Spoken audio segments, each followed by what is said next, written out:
Hi, a beautiful sunny day in Sydney. It's wonderful to see these sunny days after what we had a very wet August.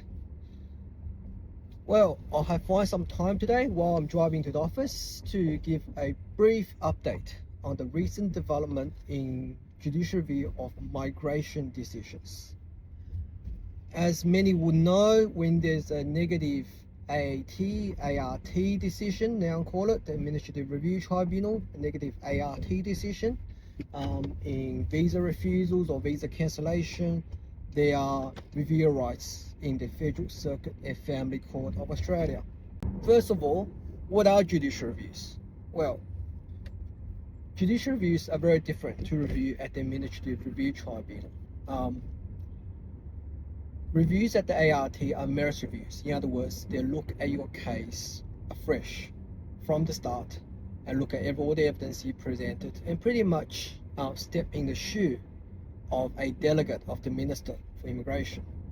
Judicial review is very different. It is only concerned about legal errors. Now, to give you the example, if you had a student visa refused, the tribunal not accepting you are a genuine student, or if you had a visa cancellation that the tribunal thinks, well, having considered all the circumstances, you have breached a certain provision of the Act, and that having considered all your circumstances, a decision should be made to cancel the visa. Now, those often deal with merits. Now, the court's not going to be concerned about that. The court's only going to be concerned is whether the tribunal in reaching the decision has applied the correct law or has, given procedural fairness and comply with the rule of natural justice, whether it has considered all relevant materials, and whether it has taken into consideration any information that is not relevant to the review. Now, those are broadly what the court's going to be considered. The court's not going to be considered as to the reason for studying, and the tribunal might say, well, having considered your history of study in Australia and what you want to study now, I think you are using student visa to maintain rather than seek Australia. And as long as everything's considered, the court's not going to make a different decision. In fact, the court cannot make a different decision because the court does not have power to do so. Now, that's in a nutshell what merits and judicial review are. Now, we do know with matters with judicial review at the Federal Circuit and Family Court of Australia, it's taking a long time. We have cases still back in 2021 and 2022 that are still waiting to be heard in the court.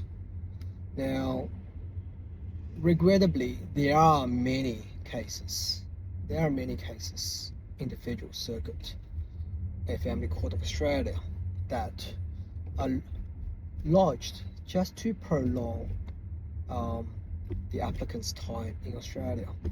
Now, that has always been a major problem for the government, and really adverse to other applicants who have a solid case but having to wait a long time for the case to be heard. Now, so what has happened? There's a new set of rules that has been put in place on 1 September. So just a couple of days ago, they came into effect. Now, the new set of rule in relation to, there's a lot of changes, but specific to migration cases, there's two very important changes. Now, first of all, as we know, in a judicial review application, or in any court application, normally an unsuccessful party will be ordered to pay legal costs of a successful parties. Now, in migration decisions, prior to 1 September, when an applicant is successful, generally the cost they will be awarded is just over $8,000. Now, including all legal costs, disbursements, professional fee, and so forth. Now, that is unfortunately a very low amount, because judicial review application itself, immigration decision at the moment, just the filing fee is over $4,000, and then there's the setting down fee, which is close to $1,000. So as you can see, just the court fees will be $5,000 before any other costs. Now, legal cost is going to be way over $3,000. So quite frankly, the amount and applicants can be awarded in a successful case in migration litigation is really minimal, and nowhere near is going to cover the actual costs. So the biggest change now in these new rules is that under the new rules, a successful parties, they will be awarded over $9,000 of legal costs, plus any court fees that they have paid. So in other words, effectively, you'll be looking at over $14,000, and that is significantly more than what it was before 1 September, and it goes a long way. So that's very encouraging, and that's very helpful to applicants who have a real case that they need to apply to the Federal Circuit and Family Court of Australia for judicial review. Now, the other changes is this. As I said earlier, there are many judicial review applications filed in the court. They're just a prolonged time. And some of those cases, well, majority of those cases are self-represented. Maybe someone who have assisted the litigant to complete the initial application, like it might be a migration agent, or it might be someone who has some legal knowledge, but it's not disclosed in the application because those people that are assisting are not legal practitioners, so they cannot be on the record. Now, some of those applications are very poorly drafted. It doesn't establish an arguable error in law. Now, professional lawyers are not allowed to file applications on behalf of client if they unless they think there is an arguable case, and they have to sign a certification when filing the judicial review application on behalf of the client. This is because if the court later finds that the application has no arguable case right from the start, the legal practitioners can be ordered to pay costs on a personal basis. In judicial review applications, the ministry lawyers are required by law to file a response. A response generally, in most circumstances, just say the application doesn't establish a jurisdictional error, and the application should be dismissed with costs. Now, under the old rules, it does also require the minister to, in their response, to state if they believe, if they have proper basis that the application lacking competency, that is, the application in their view is vexatious. If the minister does that, the court may list the matter for a show cause hearing, and then if a proper base for the application is not established, the application may be summarily dismissed. Now, under the new rules, if the minister now do not contest the competency of an application properly, or should I say in the response, and if later on the court found that the application lacked incompetency, then the minister is not entitled to awarding of any legal costs. So that means the minister can be out of pocket in those cases.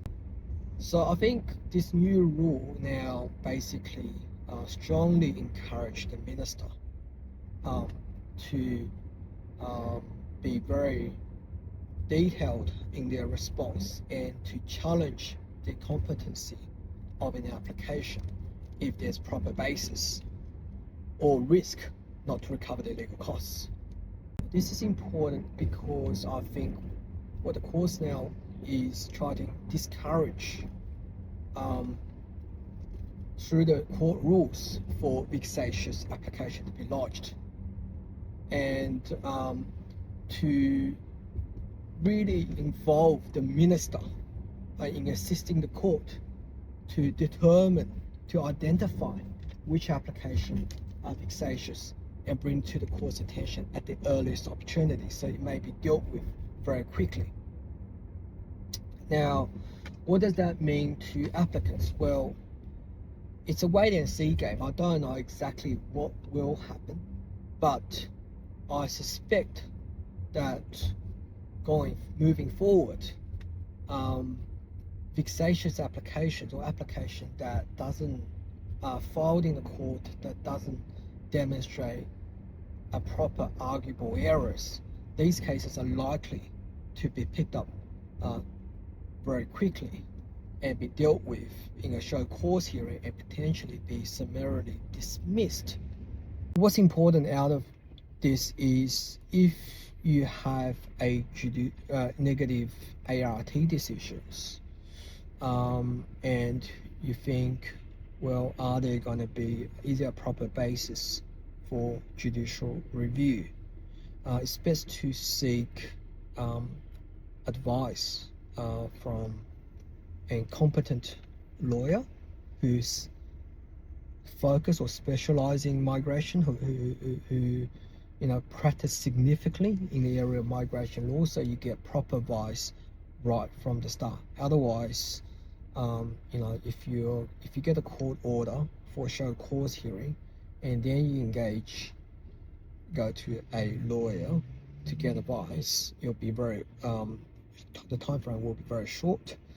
It will be very difficult advice with limited information, and it's likely going to cost a lot more money. Not to say, the quality of advice may not be, as high as if the lawyer had sufficient time to consider everything beforehand. So that's about it. So I think in a nutshell, just be mindful of these new changes. I think it's a space that everyone will be looking out at and see, hopefully, for those clients who have a very solid or good arguable case in the Federal Circuit and Family Court of Australian Migration Judicial Review, hopefully these new rules will speed up the process as well. Thank you.